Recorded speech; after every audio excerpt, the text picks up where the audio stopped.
All right.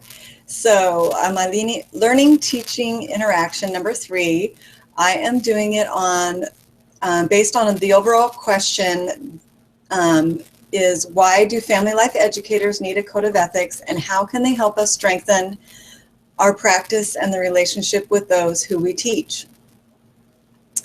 And then why is there a need for ethical standards?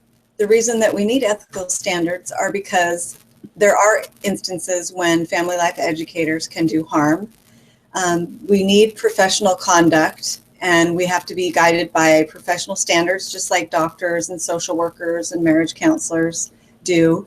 It means that we're in a professional field, so we have to have the guidelines for that.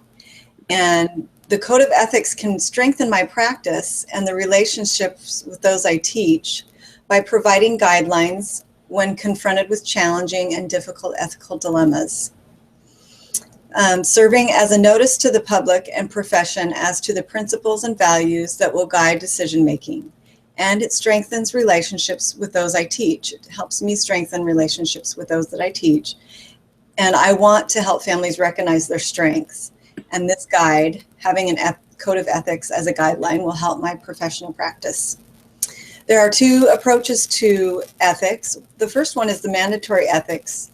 It's a compliance with the law and a specific code of moral conduct for a profession. And the second one is aspiration ethics. More than compliance with the law and code of ethics, it encourages individuals to be sensitive to the effects of their intervention on the welfare of others. There are 4 theoretical frameworks to ethics, and these are principles approach to ethics, which is they're general principles that are to be used in addressing specific ethical dilemmas.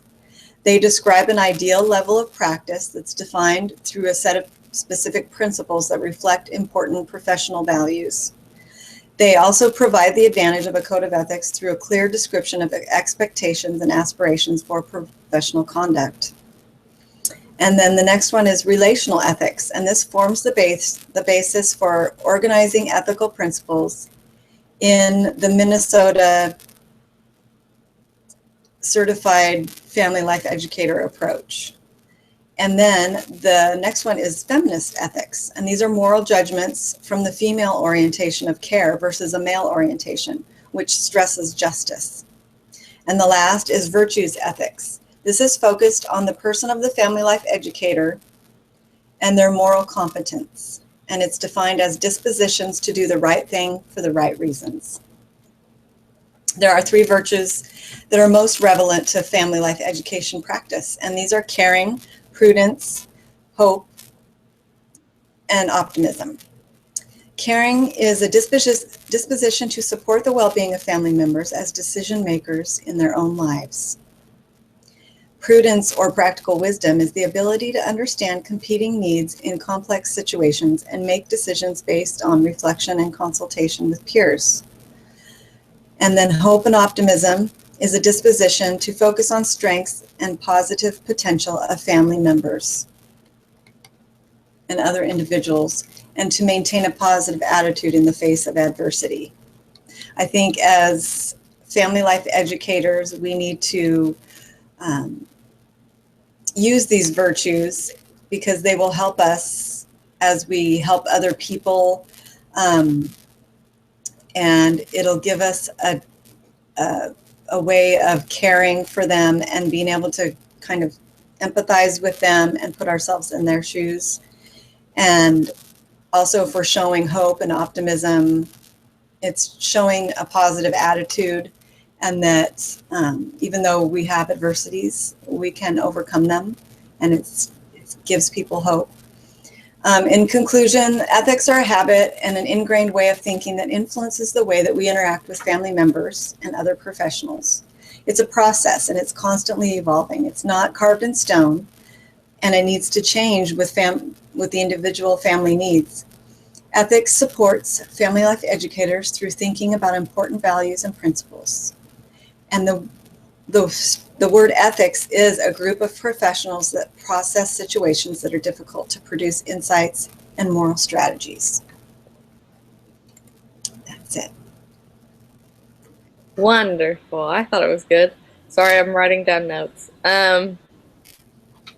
I like that last part that you mentioned, how it's not carved in stone and that it needs to change according to the family's needs. That's just a good mental picture to keep in mind, I think, as we work with all these different families, if we work with them or not. Um, because it's right. I think something that I've had a hard time learning with this is that the workshop I present, although it's on one concept, it's addressing people individually. It's not just going to be, um,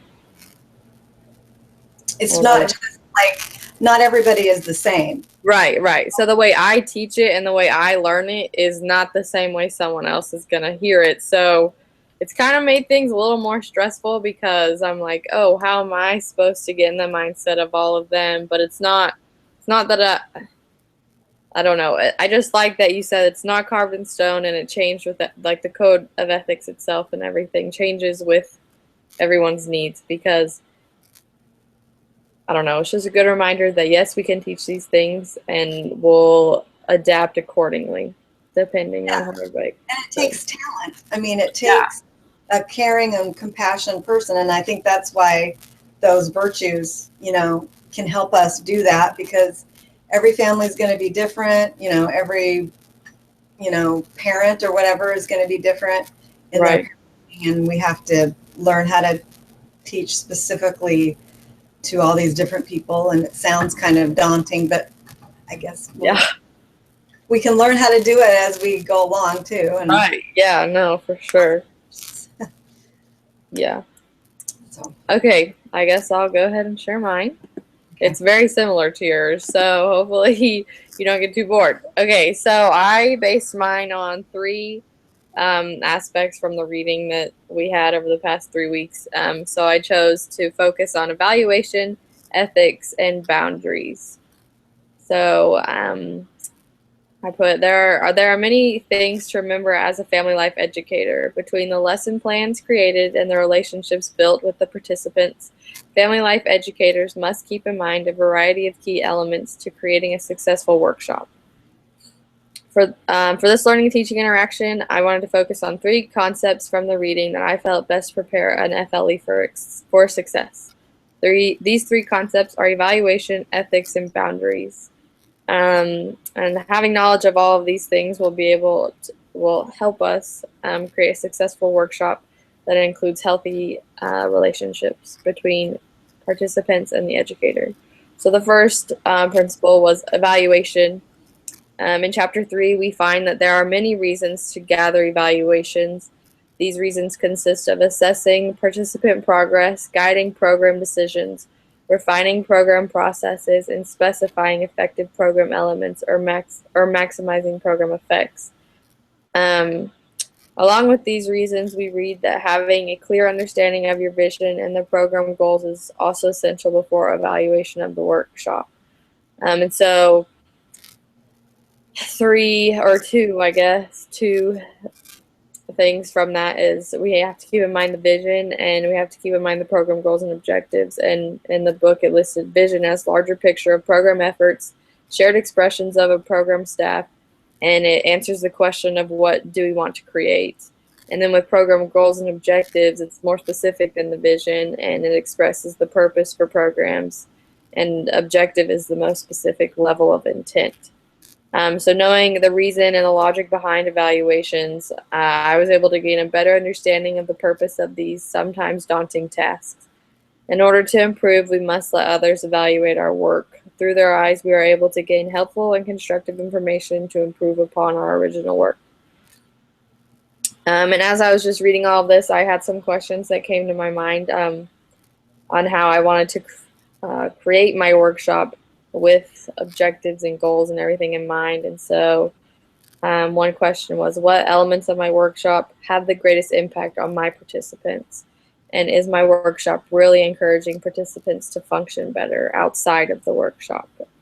When we evaluate, we must keep in mind that when we merely do evaluation because it is expected or because it is considered good form, it is likely to have the benefits that may accrue.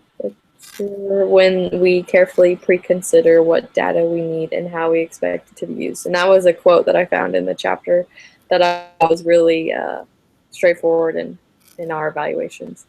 The next subject was ethics that I covered, and I thought of last week's lesson and how we completely dove into the code of ethics and those case studies. And as an FLE, these ethics are the basis for the relationships that we will form through our workshops. To better understand how these ethics can help strengthen our practice and the relationships with whom we teach, we must understand the variety of approaches that are involved. And like you mentioned, I thought of the relational ethics that it goes over, the principles approach, the virtue ethics, mandatory ethics, and aspiration ethics. And I'll just hit on some of those. And relational ethics was what principles shall guide my interactions with other FLE. And those focus on the relationships in any kind of interaction. Another one was mandatory ethics, and that's the compliance with law and a specific code for moral conduct for a profession. And then all the other ones that I listed. And then I wrote that through each of these ethical approaches, we are able to see how sensitivity and value systems can allow one to become a more effective family life educator. Some virtues or qualities of my own that I believe will help me in maintaining high ethical standards consist of patience, understanding, thoughtfulness, and being uplifting towards others. And some examples that I thought of these ethical standards is my mom towards all of her children as she's raised us. She always let her own virtue show, and that helped all of us to apply those qualities in our own encounters with other people. And another example that I listed was all of my professors throughout my college career. Their values show so brightly as they teach these classes. And as they relate the gospel into everything they do, you really understand where they stand and where they come from and how they want to help. And then the last subject was boundaries. And I feel the most important thing to do is to be able to develop and use boundaries when working with families. If we can't understand boundaries, we won't be able to create healthy relationships with our workshop participants. And then some other questions that came to my mind when I was thinking of boundaries was, how have I applied boundaries in my own life outside of teaching others, and how have those boundaries helped me to be better prepared in applying similar boundaries towards my participants for my workshop. And then I just listed some examples of boundaries that we have in our everyday lives. And one thing is knowing when or when not to become involved in an issue. And I think that directly applies to being a family life educator, because there's issues that I think you do need to get involved in if it concerns someone's safety or well-being. But then, there's issues that we deal with in our everyday life where it's like, okay, I just really don't need to be involved, and they'll work it out. And then we learned in our child and family advocacy class, we're taught every week how to be professional and effective when we speak to others, and how to become more involved in issues that aid families, just how to be a better advocate for those. And a lot of that has to do with the boundaries that we create.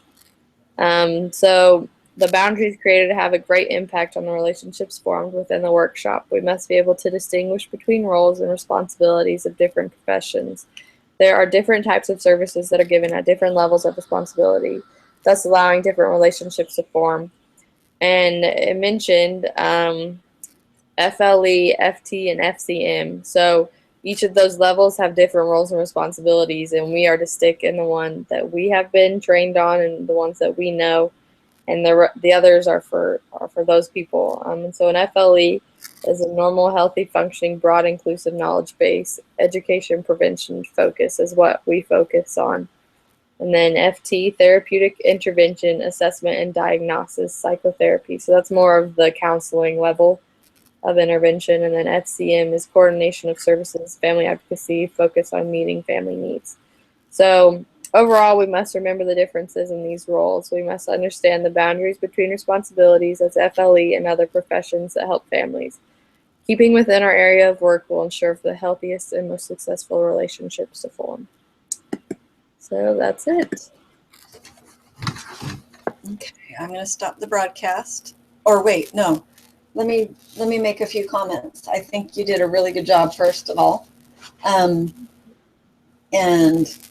I guess I just like tell you, you were just really clear about the three things that you wanted to focus on: the evaluation, the ethics, and the boundaries.